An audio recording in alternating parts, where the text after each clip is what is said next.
So ಇವತ್ತು ನಾನು 10ನೇ ತರಗತಿ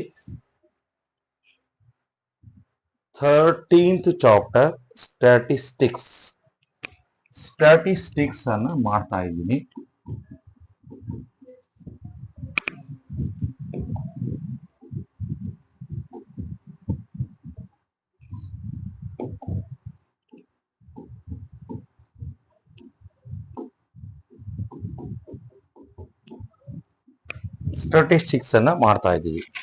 ಸೊ ಇಲ್ಲಿ ಸ್ಟ್ಯಾಟಿಸ್ಟಿಕ್ಸ್ ಅಲ್ಲಿ 3 ಕಾನ್ಸೆಪ್ಟ್ ಅನ್ನ ಕಲಿಬೇಕಾಗುತ್ತೆ. ಒಂದು ಮೀನು,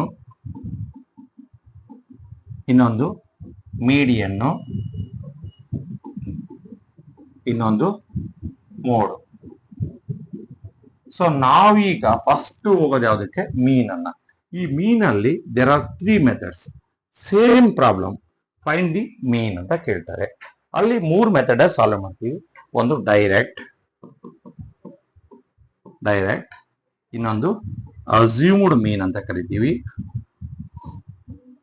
ಅಸ್ಯೂಮ್ಡ್ ಮೀನ್, ಇನ್ನೊಂದು ಸ್ಟೆಪ್ ಡಿವಿಯೇಷನ್.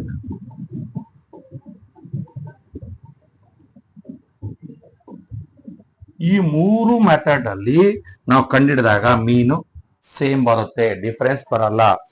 ಯಾಕೆ ಈ 3 ಮೆಥಡ್ ಅನ್ನ ಸರ್ ಮೀನ್ ಕಂಡಿಡಿಯಕ್ಕೆ 3 ಮೆಥಡ್ ಅನ್ನ ಯಾಕೆ ಹಾಕಿದೆ ಅಂದ್ರೆ, ಡೈರೆಕ್ಟ್ ಮೆಥಡ್ ಅಲ್ಲಿ ಕ್ಯಾಲ್ಕುಲೇಷನ್ ಪಾರ್ಟ್ ಟಫ್ ಆದ್ರೆ ಅದರ ಸಿಂಪ್ಲಿಫೈಡ್ ಮೆಥಡ್ ಅಂದ್ರೆ ಮೀನ್ ಕಂಡಿಡಿಯಕ್ಕೆ ಅಸ್ಯೂಮ್ಡ್ ಮೀನ್ ಮೆಥಡ್.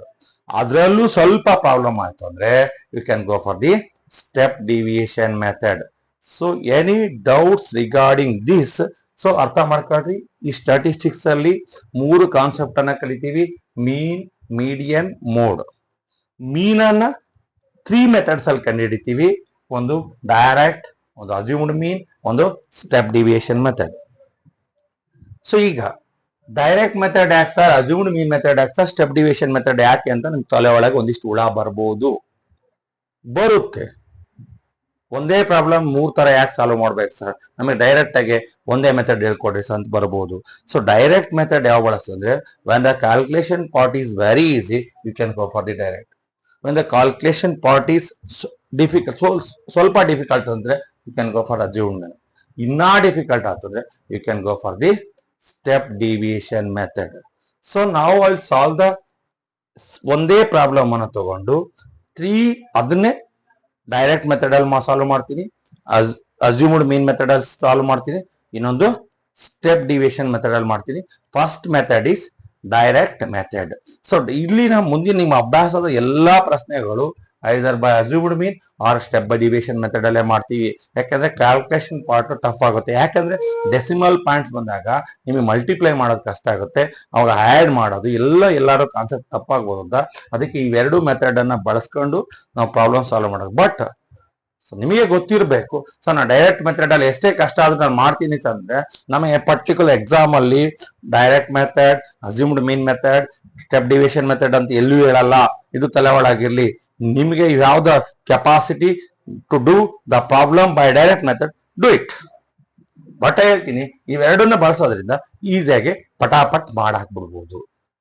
ಅದಕ್ಕೋಸ್ಕರ ನಾನೀಗ ಒಂದೇ ಪ್ರಾಬ್ಲಮ್ನ 3 ಮೆಥಡ್ ಸಾಲ್ವ್ ಮಾಡ್ತೀನಿ. ಇವತ್ತು ನಾನು ಡೈರೆಕ್ಟ್ ಮೆಥಡ್ಗೆ ಮಾಡ್ತಾ ಇದ್ದೀನಿ. ಸೊ ನಾವು will start with one problem.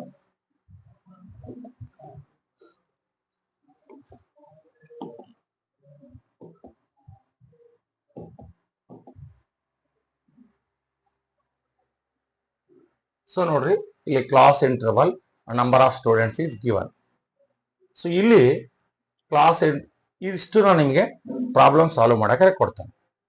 So problem solve ಮಾಡಕ್ಕೆ ಕೊಟ್ಟಾದ್ಮೇಲೆ ನಾವು ಈ ಪ್ರಾಬ್ಲಮ್ ನ ಡೈರೆಕ್ಟ್ ಮೆಥಡ್ ಅಲ್ಲಿ ಸಾಲ್ವ್ ಮಾಡ್ತಿದ್ದೀವಿ. ಸೊ ಯಾವ ಮೆಥಡ್ ಅಲ್ಲಿ? ಡೈರೆಕ್ಟ್ ಮೆಥಡ್ ಅಲ್ಲಿ ಸಾಲ್ವ್ ಮಾಡ್ಬೇಕಾದ್ರೆ ನಿಮಗೆ ಯಾವ ಕಾಲಮ್ಸ್ ಬರುತ್ತೆ? ಕ್ಲಾಸ್ ಇಂಟರ್ವಲ್ ಆಲ್ರೆಡಿ ಗಿವನ್, ಅದನ್ನ ಬರ್ಕೊಂತೀರಿ. FI means number of students ಅಂತ ಏನಿದೆಯಲ್ಲ ಅದು 2, 3, 7, 6, 6, 6. ಓಕೆ. ಸೊ XI ಅಂದ್ರೆ ಹೆಂಗ್ ಕಂಡು ಹಿಡಿತೀರಿ? ಸೊ XI ಅಂದ್ರೆ ನಾನು ಹೇಳ್ತಿದ್ದೀನಿ, ಕ್ಲಾಸ್ ಇಂಟರ್ವಲ್ ತಗೊಂಡ್ರೆ, ಒಂದು ಕ್ಲಾಸ್ ಇಂಟರ್ವಲ್ ತಗೊಂಡ್ರೆ 10 to 25. ಅದರಲ್ಲಿ ಕ್ಲಾಸ್ ಇಂಟರ್ವಲ್ ಬಿಗ್ಗರ್ ನಂಬರ್ ಇಂದ ಸ್ಮಾಲರ್ ನಂಬರ್ನ ಸಬ್ಸ್ಟ್ರಾಕ್ಟ್ ಮಾಡ್ರಿ 15 ಬರುತ್ತೆ. ಅದರ ಆಫ್ ಇಟ್ ಈಸ್ 7.5 ಮಾಡಿದ್ರೆ ಈ 7.5 ಏನ್ ಡಿಫರೆನ್ಸ್ ಬರುತ್ತಲ್ಲ, ಈ ಕ್ಲಾಸ್ ಇಂಟರ್ವಲ್ ನ ಸ್ಮಾಲರ್ ನಂಬರ್ಸ್ ಇದಾವಲ್ಲ ಈ ಕಡೆ ಇದಾವಲ್ಲ ಅವಕ್ಕೆ ಆಡ್ ಮಾಡಿ, ದಟ್ ಈಸ್ ಎಕ್ಸ್ ಐ. ಈ 10 ಗೆ ಆಡ್ ಮಾಡಿದಾಗ 10 ಗೆ 7.5 ಆಡ್ ಮಾಡಿದಾಗ 17.5 that is X i. So ಈಗ 25 ಗೆ 7.5 ನ ಆಡ್ ಮಾಡಿದಾಗ 32.5, 40 ಗೆ 7.5 ನ ಆಡ್ ಮಾಡಿದಾಗ 47.5, 55 ಗೆ 7.5 ನ ಆಡ್ ಮಾಡಿದಾಗ 62.5, 70 ಗೆ 7.5 ನ ಆಡ್ ಮಾಡಿದಾಗ 77.5, 85 ಗೆ 7.5 ನ ಆಡ್ ಮಾಡಿದಾಗ 92.5. This is about the X i. So X i ನ ಹೆಂಗ್ ಕಂಡುಹಿಡಿಬೇಕು ಅಂತ ಮತ್ತೊಂದ್ಸಲ ಹೇಳ್ತೀನಿ. ಕ್ಲಾಸ್ ಇಂಟರ್ವಲ್ ಪಕ್ಕಕ್ಕೆ ತಗೋಬೇಕು, ಅದರಲ್ಲಿ ಬಿಗ್ಗರ್ ನಂಬರ್ ಇಂದ ಸ್ಮಾಲರ್ ನಂಬರ್ ನ ಸಬ್ಸ್ಟ್ರಾಕ್ಟ್ ಮಾಡಬೇಕು. ಡಿಫರೆನ್ಸ್ ನ ಬರುತ್ತಲ್ಲ, ಡಿಫರೆನ್ಸ್ ನ ಆಫ್ ಮಾಡಿದಾಗ ಏನ್ ವ್ಯಾಲ್ಯೂ ಬರುತ್ತಲ್ಲ ಈ ಕ್ಲಾಸ್ ಇಂಟರ್ವಲ್ ನ ಸ್ಮಾಲರ್ ನಂಬರಿಗೆ ಆಡ್ ಮಾಡಿದಾಗ ಏನ್ ನಂಬರ್ ಬರುತ್ತಲ್ಲ that is the value of x i. So now you can go for the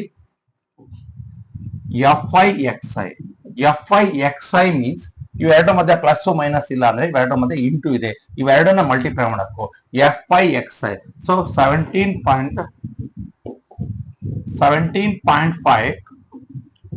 17.5 into 2.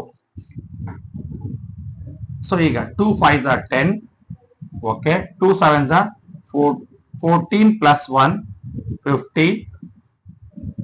2 1s are 2 plus 3 35.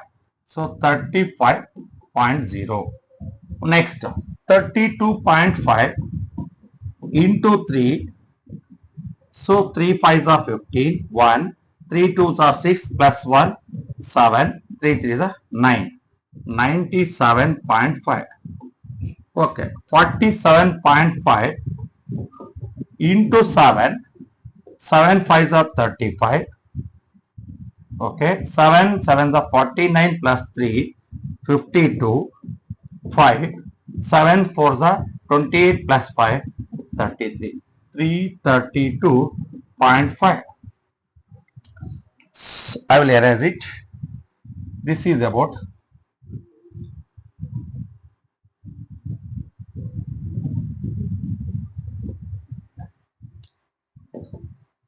so 62.5 into 6. So now 6 5s are 33. 6 2s are 12 plus 3 15. 1 6 6s are 36 plus 1 37. 6 2 6 5s are 30. 6 2s are 12 plus 3 15. 6 6s are 36 plus 1 37. Like it is 375.0. So now 77.5 into 6. 6 5s are 30. 0. 6 7s are 42 plus 3 45.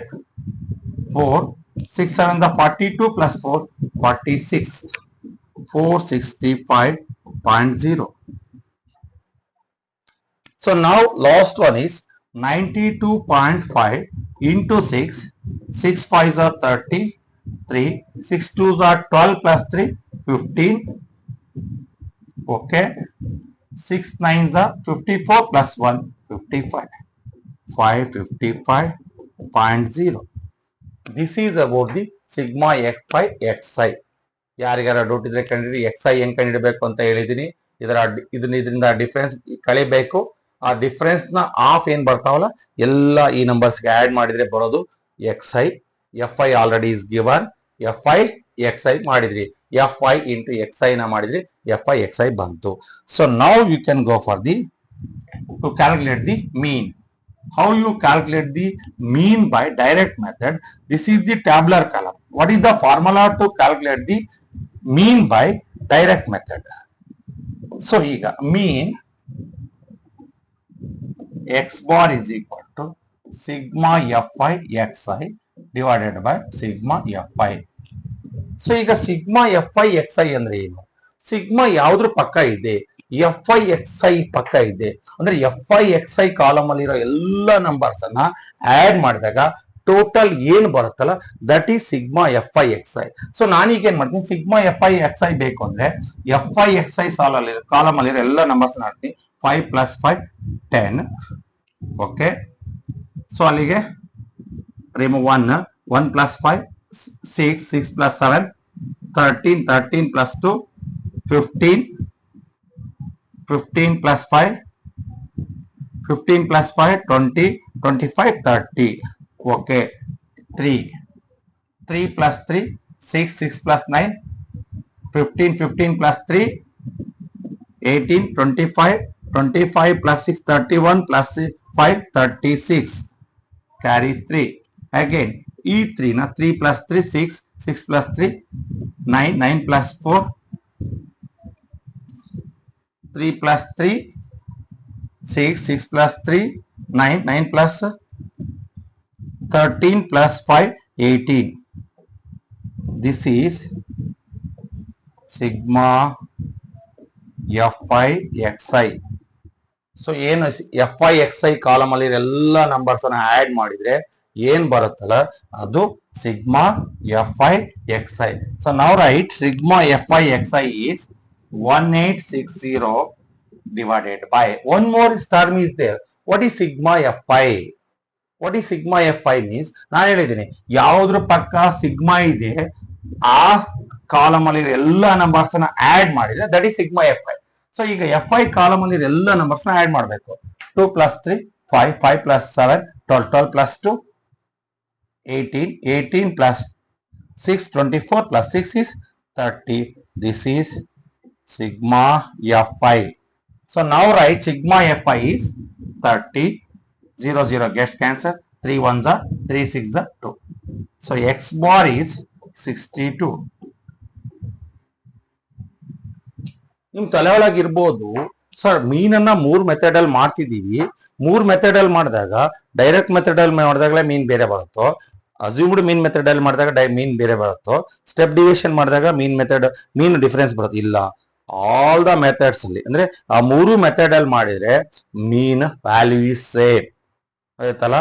So ಅದಕ್ಕೆ ಅರ್ಥ ಮಾಡ್ಕೊಳ್ಳಿ, ನಾವು direct method ಅನ್ನ usual ಆಗಿ ಬಳಸೋದು ಕಡಿಮೆ, ಮುಂದಿನ 2 method ಗಳನ್ನ ಬಳಸ್ತೀವಿ. ಯಾವುದು ಅಸ್ಯೂಮ್ಡ್ ಮೀನು ಮತ್ತೆ ಸ್ಟೆಪ್ ಡಿವಿಷನ್ ಮೆಥಡ್ ಅನ್ನು ಬಳಸ್ತೀವಿ. ಆದ್ರೆ ನಿಮ್ ತಲೆ ಒಳಗಿರ್ಬೇಕು ಈ ಮೆಥಡ್ ಅಲ್ಲಿ ಹೆಂಗೆ ಮಾಡ್ಬೇಕು. ಸೊ ನಮ್ ಡೈರೆಕ್ಟ್ ಮೆಥಡ್ ಅಲ್ಲಿ ಹೆಂಗ್ ಮಾಡೋದು ನೀವು ಹೇಳ್ಕೊಡ್ಲಿಲ್ಲ ಅಂತ ನಿಮ್ ತಲೆ ಒಳಗೆ ಬರಬಾರ್ದು, ಅದಕ್ಕೆ ಹೇಳ್ಕೊಡ್ತಾ ಇದ್ದೀನಿ, ಅರ್ಥ ಮಾಡ್ಕೊಳ್ಳಿ.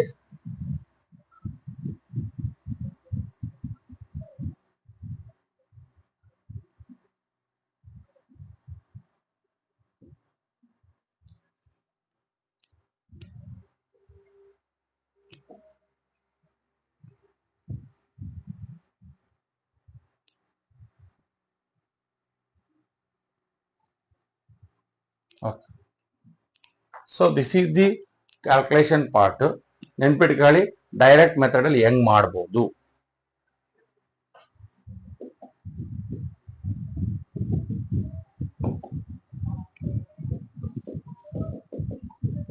ಡೈರೆಕ್ಟ್ ಮೆಥಡ್ ಅಲ್ಲಿ ಮಾಡೋದು ಯಾರಿಗಾರ ಡೌಟ್ ಇದ್ರೆ ಕೇಳ್ರಿ. ಸೊ ನಾನು ನಿಮಗೆ ಹೇಳ್ಕೊಡ್ತಾ ಇದ್ದೀನಿ ಈ ಮೆಥಡ್ ಅಲ್ಲಿ ಪ್ರಾಬ್ಲಮ್ ಹೆಂಗ್ ಮಾಡ್ಬೇಕು ಅಂತ. ಏನಾರೋ ಡೌಟ್ ಇದ್ರೆ ನಿಮ್ ತಲೆ ಒಳಗಿದ್ರೆ ಕೇಳ್ರಿ. ಸೊ ಇನ್ನೊಂದ್ಸಲ ಹೇಳ್ಬಿಡ್ತೀನಿ, ಕ್ಲಾಸ್ ಇಂಟರ್ವಲ್ ಕೊಟ್ಟಿರ್ತಾನೆ, ನಂಬರ್ ಆಫ್ ಸ್ಟೂಡೆಂಟ್ಸ್ ಕೊಡ್ತಾನೆ. ಸೊ ನಾವು ಟ್ಯಾಬ್ಲರ್ ಕಾಲಮ್ ಏನ್ ಹಾಕಬೇಕು, class interval x i f i x i f i x i ಇಷ್ಟನ್ನ ಹಾಕೋಬೇಕು. ಈ ಎಕ್ಸ್ ಐ ನ ಕಂಡುಹಿಡಿಯಕ್ಕೆ ನಿಮಗೆ ಮೆಥಡ್ ಹೇಳ್ಕೊಟ್ಟಿದ್ದೀನಿ.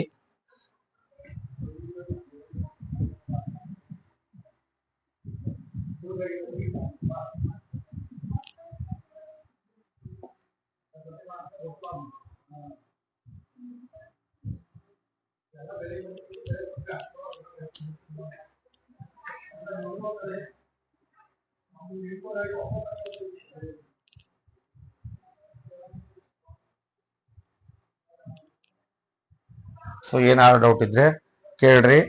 ಸೊ ಮತ್ತೊಂದ್ಸಲ ಎಕ್ಸ್ಪ್ಲೇನ್ ಮಾಡ್ತೀನಿ ನಾನು ನಿಮಗೆ, ಏನಾದ್ರು ಡೌಟ್ ಇದ್ರೆ. So this is about the calculation the mean by direct method. Again I will use the same problem to calculate the mean by assumed mean method. Okay, I will stop it.